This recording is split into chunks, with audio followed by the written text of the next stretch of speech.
நாங்க இருக்கிற ஊர்ல வெஜிடபிள் யூ பிக்கிங்க்கு தாங்க போயிருந்தோம். அங்க போயிருந்தபோது, அங்க வந்து பெரிய வெங்காயம் வச்சிருந்தாங்க.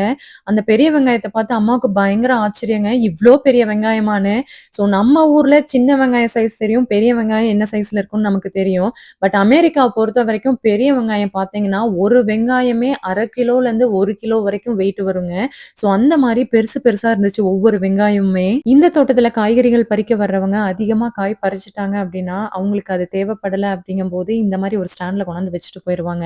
இந்த தோட்டத்துல ஃப்ரெஷ்ஷா விளைஞ்ச பூண்டுமே சேல்ஸ்க்கு வச்சிருக்காங்க. பட் நாங்க போன டைம்ல பூண்டு பறிக்க முடியாதுங்க. ஏன்னா பூண்டோட டைம் பார்த்தீங்கன்னா, அக்டோபர் மாசம் பூண்ட நட்டு மே டூ ஜூன்க்குள்ள வந்து பூண்ட பறிச்சுருவாங்க. ஸோ அதுதான் அதோட டைமு. பறிச்ச பூண்டெல்லாம் ஒரு பஞ்ச்சா கட்டி தொங்க விட்டுருக்காங்க. ஸோ வேணுங்கிறவங்க அப்படியே வந்து கட் பண்ணி எடுத்துட்டு போய்க்கலாம். இந்த தோட்டத்துல நம்ம பறிக்கிற காய்கறிகள் என்னென்ன விலைங்கிறது அந்த பிளாக் போர்ட்லயே போட்டுருக்காங்க. இந்த வீடியோ உங்களுக்கு பிடிச்சிருக்கும்னு நம்புறேன். இந்த மாரி இன்ட்ரஸ்டிங் வீடியோஸ்க்கு நம்ம சேனல மறக்காம சப்ஸ்கிரைப் பண்ணி சப்போர்ட் பண்ணுங்க. நன்றி. வணக்கம்.